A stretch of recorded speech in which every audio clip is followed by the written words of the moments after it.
Assalamualaikum warahmatullahi wabarakatuh. Alhamdulillahi rabbil alamin. Ar-Rahmanir Rahim. Bismillahirrahmanirrahim. Alhamdulillahi rabbil alamin. Ar-Rahmanir Rahim. Maliki yaumiddin. Iyyaka na'budu wa iyyaka nasta'in. Ihdinas siratal mustaqim. Siratal ladzina an'amta 'alaihim ghairil maghdubi 'alaihim waladdallin. Amin. Alhamdulillahi rabbil alamin. Wassalatu wassalamu ala ashrafil anbiya'i wal mursalin wa ala alihi wa sahbihi ajma'in. Rabbi shrah li sadri wa yassir li amri wahlul 'uqdatam min lisani yafqahu qawli. Subhanaka la ilma lana illa ma 'allamtana innaka antal alimul hakim. Wala hawla wala quwwata illa billahil aliyyil azim. Allahumma anta rabbi la ilaha illa anta khalaqtani wa ana 'abduka wa ana 'ala 'ahdika wa wa'dika mastata'tu. A'udzu bika min syarri ma sana'tu. Abu'u laka bi ni'matika 'alayya wa abu'u bi dhanbi faghfir li fa innahu la yaghfiru dzunuba illa anta. Alhamdulillah, pada petang ini dapat kita sambung seperti biasa kuliah harian kita pagi dan petang.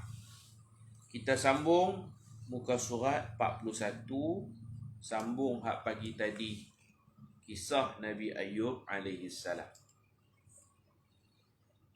Selepas meminum air, Allah sembuhkan pula penyakit dalamannya serta merta. Selain itu, beliau juga dikurniakan kekayaan daripada Allah Subhanahu wa taala. Bayangkan betapa gembiranya Nabi Ayub dengan menerima ketulan-ketulan emas berbentuk seperti belalang. Allah juga memberikan anak-anak yang ramai kepadanya. Anak-anak dia hak lari tu mai balik. Kemudian dia dapat lagi anak yang ramai. Contoh, kita pun tak tahu bilangan anak dia. Contoh, anak dia 10 orang lari meninggalkan dia. Bila ni tahu kata dia dah sembuh, dah sihat, 10 orang tu mai dan dia dapat lagi 10 anak baru. Lepas dia sihat, dia dapat anak lagi. Satu kali ganda lagi. Makna anak dia yang asal 10 tambah lagi 10 lepas tu. Lepas lega pada sakit tu. 20 contohnya lah. Sebab Allah Ta'ala kata wa mithlahum ma'ahum. Seperti anak dia yang asal sebelum dia ketika dia sakit, lepas dia sakit dia dapat bilangan sebanyak tu juga. Allah berfirman dalam surah Sad ayat 41 hingga ayat 44. A'udzu billahi minasyaitonir rajim. Wadhkur 'abdana Ayyub idh nada rabbahu anni massani asy-syaitanu binusbin wa 'adzab. Urkut birijlik hadha mughtasalun baridun wa syarab.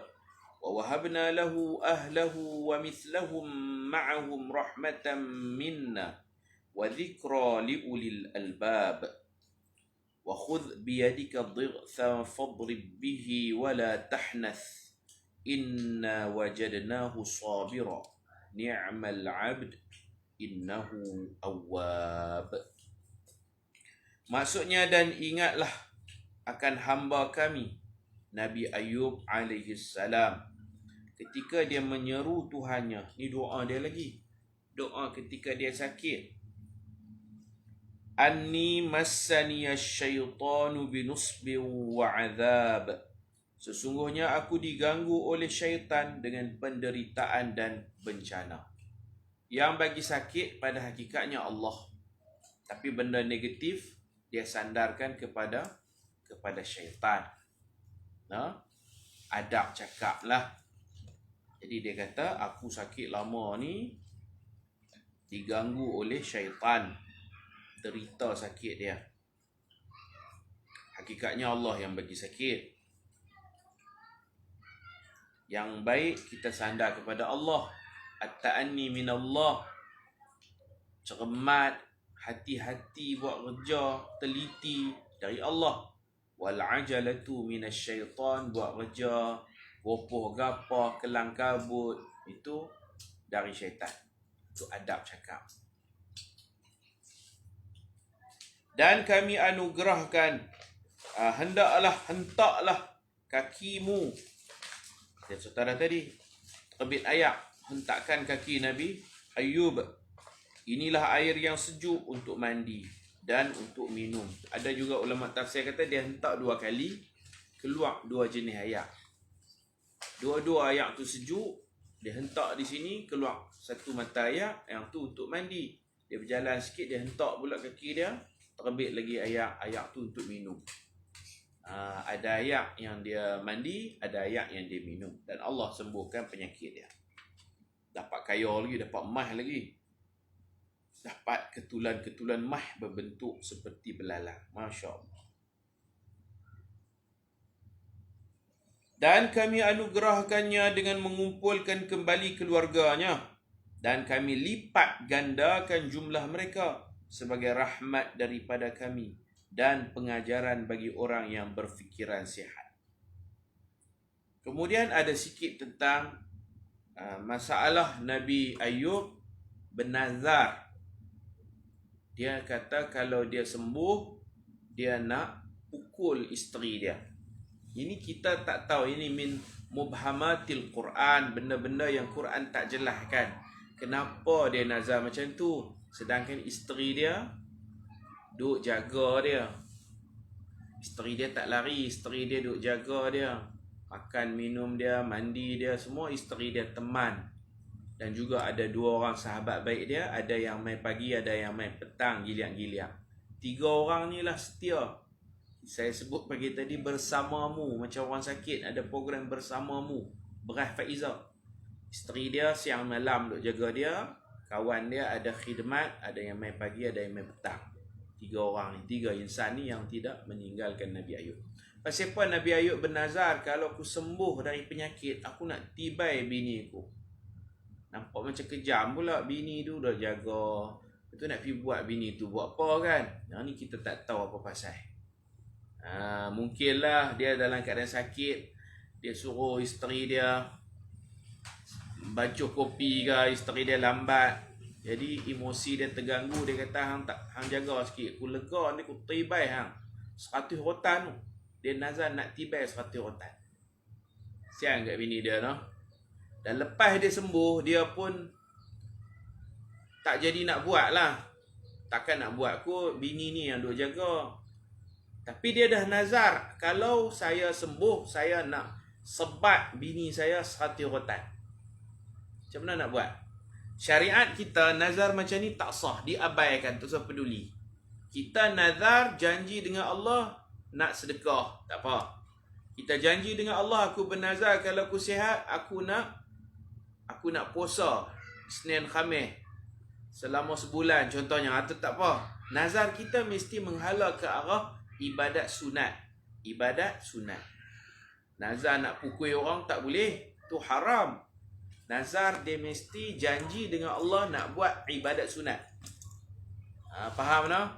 Orang yang diuji dengan penyakit COVID, dia nazar, ya Allah, kalau kau beri kesembuhan kepada aku, aku nak apa? Aku nak semayang qiyamul lail seminggu betul-betul. Tak apa, tu nazar.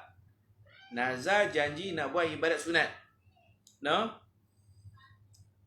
Kalau nazar nak pukul orang dalam syariat Nabi Muhammad, diabaikan, tidak sah nazar tu. Ada hak teruk lagi nazar, dia peminat bola sepak, pasukan dia yang dia minat tu, dia nazar macam mana? Dia kata kalau kalah pasukan yang aku sokong ni, kalau kalah, nazarnya nak telanjang. Ada macam tu. Jadi adakah dia perlu tunaikan nazar? Jangan tunai. Itu nazar dalam syariat kita tak sama dengan syariat umat-umat dulu. Ada yang nazar kalau pasukan bola sepak yang dia sokong menang, dia akan botak kepala. Botak kepala bukan ibadat. Tak payah duk buat botak kepala tu. Banyak yang duk botak kepala, tunai nazar. Nazar mesti ke arah ibadat sunat. Kita wajibkan diri kita dengan ibadat sunat. Itu kita umat Nabi Muhammad SAW. Nabi Ayub syariat dia lain. Nazar ni boleh pelbagai. Nazar nak pukul bini. Tu syariat ni pun lah. Syariat ni pun. Bila dia nazar nak sebat isteri dia, dia kena sebat kan? Sebab dia janji dengan Allah. Maka di sini dia dalam dilema. Kalau sebat, zalim kepada isteri. Kalau tak sebat, dah janji dengan Allah. Kalau masalah macam ni berlaku kat kita, kita kata tak payah sebat. Tak usah peduli nazar tu merapu je. Tapi untuk Nabi Ayub, dalam syariat dia, sebarang janji dengan Allah kena tunaikan. Syariat Nabi Ayub. Dia buat macam mana? Pukul isteri sakit, isteri itulah duk bela dia. Tak pukul pula, dah janji dengan Allah. Maka di sini Allah Ta'ala mengajar helah.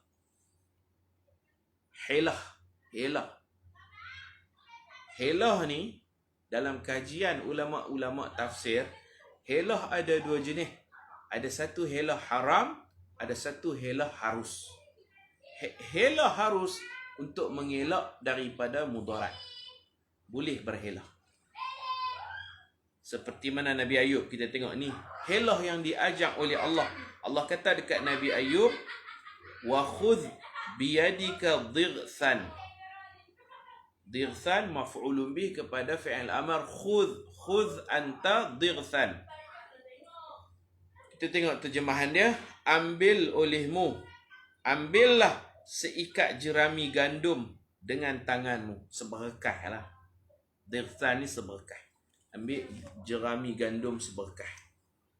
Dalam seberkah itu tentu ada 100 batang jerami. Kita kata ambil seberkah lidi lah. Dhigthan tu macam seberkah lidi. Lidi kalau seberkah, ada tak 100 batang lidi? Lebih you know. 100 lebih tu. Seberkah tu banyak lidi. Allah Ta'ala kata ambil seberkah lidi. Kalau Nabi Ayub ni ambil seberkah jerami gandum macam lidi lah. Kau pukul isteri kamu. Pukul sekali sudah. Pukul pelan sudah lah. Tak payah kuat. Kau janji nak pukul. Kau pukul sekali. Pak. Sekali tu kira 100 rotan lah. Sebab dalam seberkah tu dah ada 100 jerami atau 100 lidi. Helah lah. Kalau dia sebat guna tongkat, dia sebat guna rotan, 100 kali lembek bini dia. No? Macam tu. Jadi ada cara nak mengelak daripada mudarat, boleh berhelah. Itu poin dia. Dalam umat kita, umat Nabi Muhammad pun boleh berhelah untuk mengelak daripada buat benda mudarat, menyakitkan orang. Kita boleh berhelah. Dan Allah Ta'ala sebut wala tahnath, lalu pukullah isterimu dengannya, wala tahnath, dan janganlah kau melanggar sumpah. Kau dah bernazar kan kena buat juga, tapi ada cara dia, berhelah. Sesungguhnya kami dapati Ayub seorang yang sabar. Dialah sebaik-baik hamba yang sangat taat kepada Allah. Dalam kisah tangkap ikan hari Sabtu, yang tu Yahudi Bani Israel, Allah tak bagi tangkap ikan hari Sabtu. Mereka nak buat juga tangkap ikan tu. Allah larang jangan. Mereka nak buat juga larangan Allah. Nak buat juga benda haram. Mereka berhelah. Mereka buat jerat hari Jumaat. Buat macam-macam lah. Pelompat lah apalah. Ikan lekat hari Jumaat. Mereka angkat. Kalau kampung panggil bubu kan. Mereka tahan ikan hari Jumaat. Mereka angkat hari Ahad. Jadi ikan tu ikan Sabtu lah. Petang Jumaat tahan ikan. Ikan akan lekat hari Sabtu. Mereka ambil hari Ahad. Mereka kata kami tak ambil hari Sabtu. Hak tu helah nak buat benda yang Allah murka. Allah tak bagi nak buat juga. Helah macam ni tak boleh. Sama lah kalau kita nak sebut macam macam Allah tak bagi bersetubuh pada bulan Ramadan di siang Ramadan. Nak setubuh juga, nak buat juga benda yang Allah larang. Akhirnya dia minum ayak, dia makan roti apa semua dulu sebagai helah. Helah macam ni lebih mirip kepada helah Yahudi tangkap ikan hari Sabtu. Boleh tak boleh? Tak boleh. Helah nak buat benda yang Allah larang. No? Tapi kalau helah nak mengelak daripada maksiat, nak mengelak daripada mudarat macam Nabi Ayub, maka ia dibolehkan. Ulama ni ada yang menulis kitab Al-Hiyal Al-Syari'ah, helah pada pandangan hukum syarak. Dia ada perbahasan dia lah. Ada helah boleh, ada helah tak boleh. Begitu. Baik. Kita tengok cerita seterusnya, muka surat 42. Batu melarikan pakaian Nabi Musa alaihi salam. An Abi Hurairah radhiyallahu anhu an Rasulillah sallallahu alaihi wasallam qala inna Musa alaihi salam kana rajulan hayyan sittiran la yura min jasadihi shay istihya'an minhu فآذاه من آذاه من بني إسرائيل فقالوا ما استتر هذا التستر إلا من عيب في جلده إما برص وإما أدرة وإما آفة وإن الله عز وجل أراد أن يبرئه مما قالوا فخلى يوما وحده فوضع ثوبه على الحجر ثم اغتسل فلما فرغ أقبل إلى ثيابه ليأخذها وإن الحجر عدا بثوبه فأخذ موسى عصاه وطلب الحجر فجعل يقول ثوبي حجر ثوبي حجر حتى انتهى إلى ملأ من بني إسرائيل فرأوه عريانا أحسن خلق الله وبرأه مما يقولون وقام الحجر فأخذ ثوبه فلبسه وطفق بالحجر ضربا بعصاه وإن بالحجر لندبا من أثر ضربه 3 أو 4 أو 5 فذلك قوله تعالى يا أيها الذين آمنوا لا تكونوا كالذين آذوا موسى فبرأه الله مما قالوا وكان عند الله وجيها متفق عليه. Artinya daripada Abu Hurairah radhiyallahu anhu, daripada Rasulullah sallallahu alaihi wasallam bersabda, sesungguhnya Nabi Musa alaihi salam adalah seorang lelaki yang pemalu dan sentiasa menutup tubuh. Tidak kelihatan sedikit pun dari tubuhnya. Sekarang kita sampai cerita Nabi Musa alaihi salam. Sebelum Nabi Musa ni berada di Mesir. Dia Bani Israel, Yahudi. Keturunan Yahudi. Sebelum Nabi Isa, adanya Nabi Yusuf. Saya tak muatkan dalam buku ni. Sebab kisah Nabi Yusuf, detail, ahsanal qasas, sebaik-baik cerita dalam Quran ialah cerita Nabi Yusuf. Sehingga dinamakan surah Yusuf. Nabi Yusuf dari Palestin, didengki oleh abang-abangnya, dilempar dalam telaga, diambil, dijual beli, akhirnya daripada Palestin dijual ke Mesir. Itulah mula cerita orang Yahudi tinggal di Mesir selepas Nabi Yusuf dijual jadi anak angkat. Kemudian cerita dia masuk penjara di Mesir, dia keluar penjara, dia jadi Menteri Kewangan, dia jadi Perdana Menteri Mesir. Kemudian dia maafkan abang-abang dia dan dia bagi kerakyatan kepada mak, ayah, abang-abang yang dengki, yang lempak dia dalam telaga. Dia bagi ni apa? Udkhulu Misrah insya-Allah aminin. Mailah masuk Mesir, tinggal di Mesir, insya-Allah saya beri keamanan kerakyatan. La tathriba alaikumul yawm, tak ada dendam-dendam apa. Aku maafkan. Mudah-mudahan Allah ampun dosa kamu. Maka abang-abang dia ni bila duduk Mesir, kahwin, beranak. Sejarahnya panjang lah. Nabi Yusuf meninggal, ayahnya Nabi Yaqub pun meninggal di Mesir. Kat mana kubur tak dapat dipastikan secara tepat. Nabi Yaqub diberi kerakyatan tinggal di Mesir. Nabi Yusuf sebagai Perdana Menteri taklah sampai peringkat raja, dia tak jadi raja. Raja ni yang pernah jadi raja ni Nabi Daud dan Sulaiman. Itu. Baik di Mesir ni, kalau kita nak cerita sejarah tu panjanglah. Nabi Yusuf duduk sana, dia jemput mak ayah dia Nabi Yaqub. Yaqub juga ada nama kedua Israel. Yaqub atau Israel. Macam saya Zamri atau Ibrahim. Ada dua nama. Tuan-tuan tak tahu lagi. Saya Zamri atau Ibrahim. Mak saya panggil Ibrahim. Dan keluarga saya panggil saya Ibrahim. Nabi Yaqub dia juga dikenali dengan nama Israel. Katanya Isra tu abad, Il tu Allah. Abdullah lah. Yaqub dan Abdullah. Yaqub Israel tu mana? Yaqub Abdullah. Dua nama. Saya dua nama. Zamri, Ibrahim. Ayah saya pun dua nama. Ayah saya nama Hashim. Tapi di kampung orang panggil Ismail. Macam mana jadi macam tu?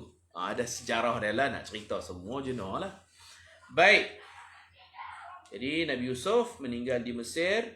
Nabi Yaqub pun meninggal di Mesir. Setelah beratus tahun baru muncul zaman Fir'aun dan juga zaman apa?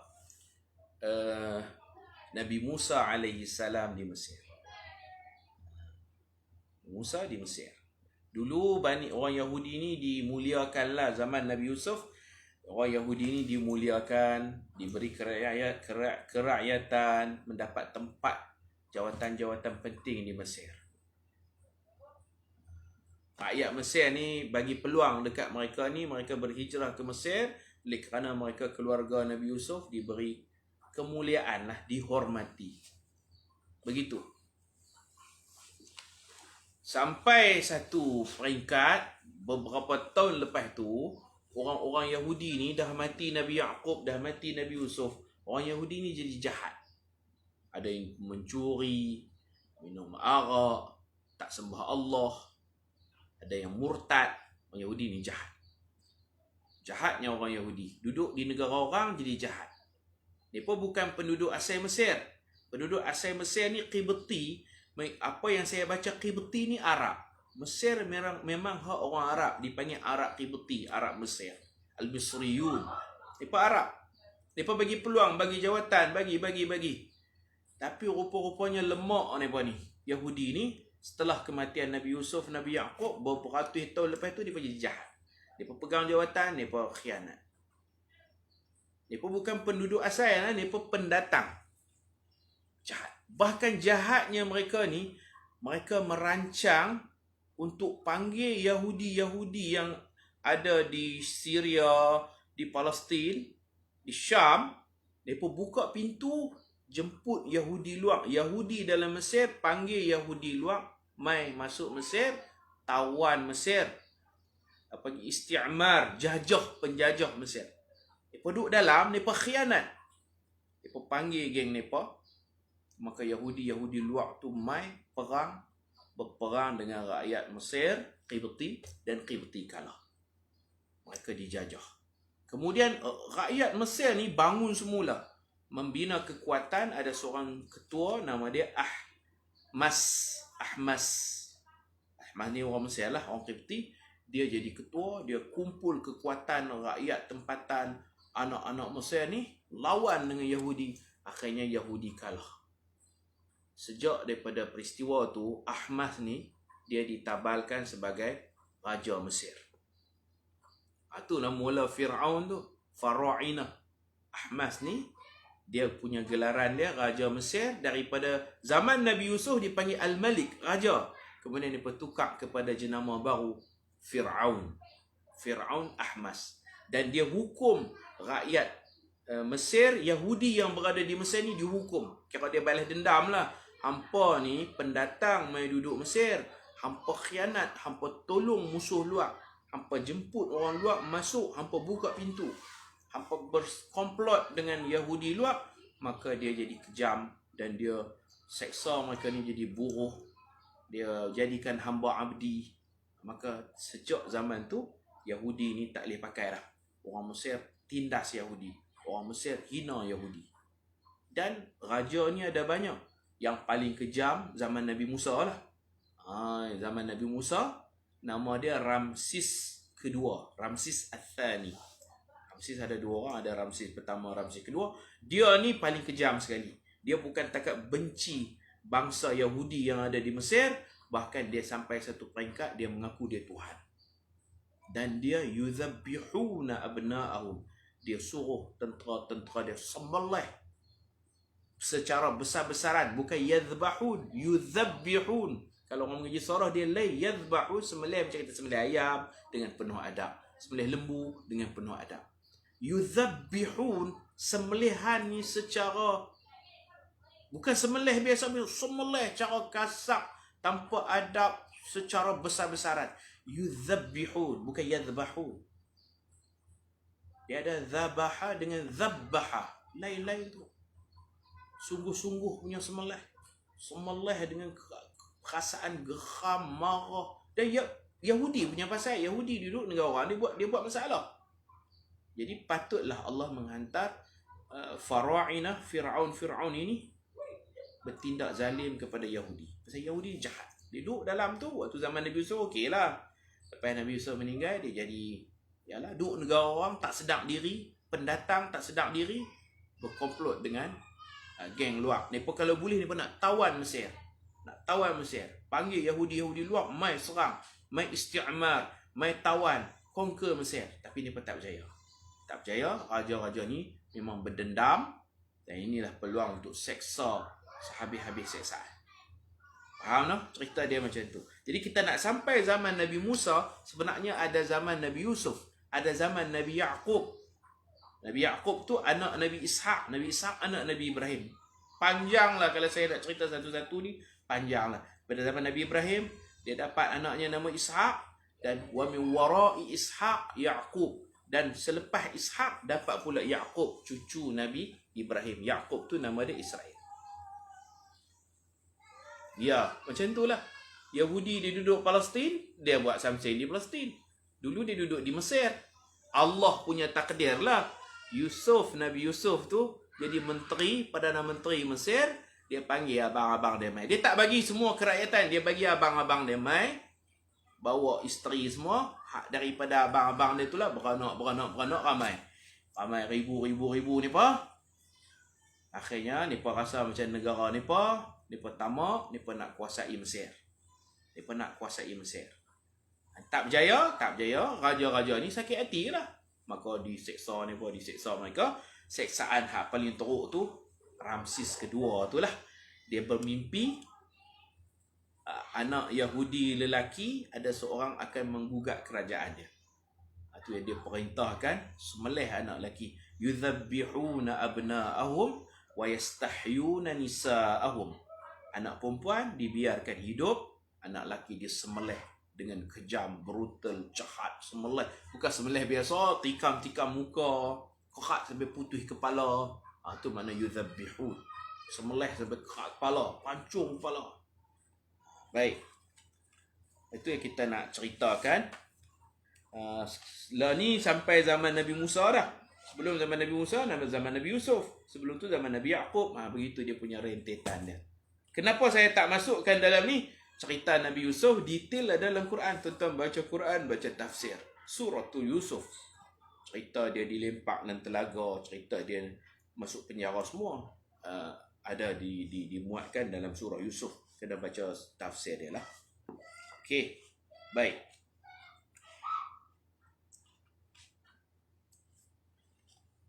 Nabi Yaqub ayah Nabi Yusuf. Cuma Nabi Yaqub ni dalam surah Ali Imran ayat 93 disebut tentang Nabi Yaqub. Kullu ta'ami kana hillan li bani Israel. Semua jenis makanan asalnya halal bagi Bani Israel. Illa ma harrama Israelu ala nafsihi. Illa ma harrama Israelu ala nafsihi min qabli an tunazzala at-Taurah. Kecuali makanan yang Israel yakni Nabi Yaqub mengharamkan atas dirinya sendiri. Atas dia seorang, dia haramkan dirinya makan sejenis makanan sebelum diturunkan kitab Taurat, mana sebelum zaman Nabi Musa AS. Taurat kan Nabi Musa. Qul fa'tu bit Taurat, katakan wahai Muhammad, bawa datang kitab Taurat. Wahai Yahudi, bawa mai kitab Taurat. Fatluha, dan sila baca kitab Taurat. In kuntum sadiqin, jika kamu bercakap benar. Ini ada juga asbabul nuzul dia. Orang Yahudi ni heran, dia berkata, wahai Muhammad, kau kata kau ikut ajaran Nabi Ibrahim. Betul? Ya, Nabi Muhammad kata saya ikut ajaran Nabi Ibrahim. Yang peliknya, dia berkata, Nabi Ibrahim tak makan unta. Nabi Ibrahim kata unta tu haram dimakan. Yang kau makan unta, minum susu unta. Dia macam orang Hindu lah, tak makan lembu kan. Mereka buat dakwaan. Dia berkata Nabi Ibrahim tak makan unta. Kau kata kau cucu Nabi Ibrahim. Kau kata kau min atba'i millati Ibrahim, antara pengikut Nabi Ibrahim. Nabi Ibrahim tak makan unta. Unta haram. Yang kau makan unta. Nabi Muhammad makan kambing, makan unta macam tu kan. Nabi Muhammad pun terdiam. Betul ke Nabi Ibrahim tak makan unta? Betul ke? Allah turun ayat ni. Yang tak makan unta ni bukan Nabi Ibrahim. Cucu Nabi Ibrahim, Yaqub, Bani Israel. Yaqub atau nama dia Israel. Dia yang tak makan unta. Tak makan dia seorang je, umat dia boleh makan. Dia mengharamkan dirinya daripada memakan unta. Ini pun ada nazar lah. Nabi Yaqub bernazar tak mau makan unta. Kita tak boleh nazar macam tu. Kita nazar, saya bernazar kalau sembuh penyakit saya tak mau makan durian. Makan je lah. Nazar kita ke arah ibadat sunat, bukan untuk makan, minum, pukul isteri. Itu bukan nazar tu dalam syariat kita. Jadi orang Yahudi ni, mereka memutar belit fakta. Yang tak makan unta bukan Nabi Ibrahim. Yang tak makan unta Nabi Yaqub. Itu pun ada sebab musabab dia. Kalau dalam hadis yang panjang, orang Yahudi pernah datang tanya Nabi. Dan mereka berjanji nak masuk Islam. Dia bertanya beberapa soalan. Yang pertama, ni bertanya, wahai Muhammad, akhbirna, habaq kat kami. Ayyat ta'am harrama Israel ala nafsihi min qabli an tunazzala at-Taurah. Ayat tadi 93 surah Ali Imran, cerita Nabi Yaqub tak makan unta. Dulu dia makan, lepas tu dia tak mau makan dah. Dia mengharamkan dirinya seorang-seorang. Haram atas diri dia sebagai menunaikan nazar. Nazar dia lah, zaman kita tak ada nazar macam tu. Jadi orang Yahudi datang, surah Ali Imran ayat 93, mereka kata, habaq kat kami wahai Muhammad, kalau kau betul-betul Nabi, makanan apa yang Israel, yakni Nabi Yaqub, mengharamkan atas dirinya. Dan peristiwa ni sebelum turun kitab Taurat, sebelum Nabi Musa. Sebelum zaman Nabi Musa. Ialah zaman Yaqub kan. Maka Nabi Muhammad kata, hampa kena janji kalau aku boleh jawab, hampa masuk Islam. Mereka pun janji, ya kami akan masuk Islam. Nabi Muhammad pun bagi tahu lah. Mereka tahu dah. Jadi Nabi Muhammad kata, tahukah kamu, saya baca terjemahan je, ada hadis dia. Sesungguhnya Israel, yakni Nabi Yaqub alaihissalam, maradan syadidan. Dia pernah dapat sakit teruk. Nabi Yaqub ni. Ada yang kata sakit peracut. Peracut ni dia punya bengkak dia besar pada bisui kan. Dia ada mata 3 ke 4 mata. Kalau bisui 1 mata je. 1 punat kan, punat. Dia sakit peracut ni sampai dia tak boleh jalan. Kaki dia ni bengkak sampai tak boleh nak bergerak. Wa tala saqamuh. Panjang masa sakit dia, mungkin berbulan, mungkin bertahun. Fanazara, maka dia bernazar kepada Allah satu nazar. Jangan duk tiru, nazar ni syariat kita tak betul nah. Dia bernazar jika Allah sembuhkan daripada penyakitnya, dia akan haramkan diri dia seorang-seorang. Dia akan haramkan ahabbas syarabi ilaih, minuman yang paling dia suka, wa ahabbat ta'ami ilaih, makanan yang paling dia suka. Dia ada favorite makanan kegemaran, minuman kegemaran. Dia kata kalau aku lega sakit peracut ni, duk berubat macam-macam dah, Sapu minyak angin, makan pil ikhtiar macam-macam dah. Tak lega juga. Kalau engkau bagi aku lega sakit peracut ni, aku tak akan makan dah makanan kegemaranku dan aku tak akan minum minuman kegemaran. Wa kana ahabbu at-ta'ami ilaih lahman al-ibil. Makanan kegemarannya ialah daging unta. Wa ahabbu asy-syarabi ilaih albanaha. Minuman yang paling Nabi Yaqub suka ni susu unta. Jadi maksudnya dia janji kalau aku lega daripada penyakit ni, makanan favourite ku akan berhenti, tak makan dah sampai mati. Iaitu daging unta. Minuman yang paling dia suka susu unta. Dia janji, lepas ni aku tak mau makan dah daging unta, aku tak mau minum dah susu unta. Allah pun bagi sembuh. Nabi tanya Yahudi, betul ke tak betul? Yahudi terkejut. Dia pun kata, betul. Allahumma na'am. Betul. Dan dia bertanya lagi beberapa soalan. Panjang hadis ni. Nanti saya akan buat buku 40 hadis Nabi Muhammad bercerita. Dia ada cerita lagi panjang. Banyak benda yang dia tanya. Akhirnya Nabi kata, hampa janji nak masuk Islam. Aku dah jawab semua soalan hampa ni. Dan hampa tuduh Nabi Ibrahim tak makan unta. Bukan Nabi Ibrahim. Nabi Yaqub. Nabi Yaqub yang namanya Israel. Mereka pun tak mau masuk Islam, tapi mereka dah janji. Ni yang kata jahatnya Yahudi. Akhirnya mereka kata ada satu soalan last. Allah bagi wahyu kepada kamu, wahai Muhammad, melalui malaikat mana? Tanya lagi. Allah bagi wahyu kepada Nabi Muhammad melalui malaikat mana? Nabi kata, fa inna waliyyi Jibril alaihi salam. Hak duk mai hantar wahyu ke aku, guruku malaikat Jibril alaihi salam.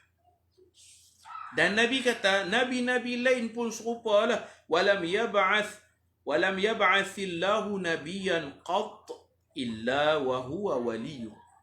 Tidak ada nabi mana pun melainkan Jibril itulah yang duk mai wahyu, ayat-ayat firman-firman Allah, arahan larangan Allah, Jibril lah juga. Nabi hampa, Nabi Musa pun Jibril. Semua nabi-nabi, perantaraan wahyu Jibril yang bawa sampai. Mereka kata kat Nabi Muhammad, hak ni jawapan tak betul. Mereka kata kat Nabi Muhammad, tak betul. Mereka bohong lah, tu licik mereka lah, kelentong mereka. Mereka kata hak ni kau jawab tak betul. Nabi-nabi ni yang duk mai wahyu, Mikail mereka kata, bukan Jibril. Jibril ni dia bawa peperangan, dia bawa permusuhan. Oleh kerana Jibril guru kamu, kami tak percaya kamu sebagai Nabi. Ni pelari balik, tak masuk Islam. Nabi kata, pasal apa hampa tak percaya? Memang Jibril.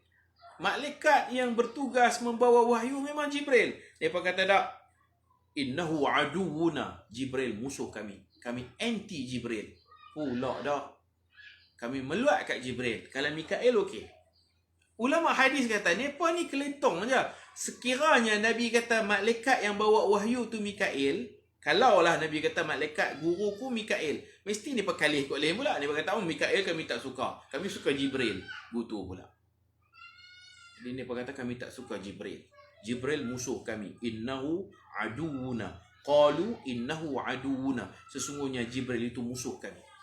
Mereka benci, meluat dekat Jibril. Mereka memusuhi Jibril. Sebab tu kata Abdullah bin Abbas, sahabat Nabi Sayyidina Abdullah bin Abbas radhiyallahu anhuma, turun ayat mendedahkan kejahatan Yahudi. Allah turun ayat Quran surah Al-Baqarah ayat 97. Qul man kana aduwal li Jibril. Katakan kepada sesiapa yang memusuhi Jibril. Man kana aduwal li Jibril. Siapa yang musuh dengan Jibril? Siapa? Yahudi. Fa innahu nazzalahu ala qalbika biiznillah. Sesungguhnya Jibril itu menurunkan wahyu ke dalam hati kamu dengan arahan Allah, biiznillah. Siapa nak benci Jibril? Jibril dia amanah, dia laksana tugas dia. Allah suruh dia buat mai wahyu kepada Nabi Muhammad. Dia buat kerja dia. Musaddiqan lima baina yadayhi, dan perkara itu membenarkan kitab-kitab yang sebelum ni. Sebelum ni kitab Taurat ada cerita min ba'di ismuhu Ahmad, akan muncul Nabi akhir zaman nama Ahmad. Kitab Taurat, kitab Injil, kitab Zabur, semua kitab bercerita tentang Nabi Muhammad. Betul dah lah tu apa yang Jibril buat kerja tu. Wa hudan wa busyra lil mu'minin, dan Jibril membawa hidayah, menyampaikan hidayah dan berita gembira kepada orang beriman. Man kana aduwwan lillah, siapa yang memusuhi Allah, wa malaikatihi, dan malaikat-malaikat Allah, wa rusulihi, dan rasul-rasul Allah, wa Jibril, dan siapa yang benci Jibril, anti Jibril, wa Mikal, Mikal tu Mikail. Kalau Nabi jawab Mikail, dia akan kata kami benci Mikail. Kalau Nabi jawab Jibril, dia akan kata kami suka Mikail, tak suka Jibril.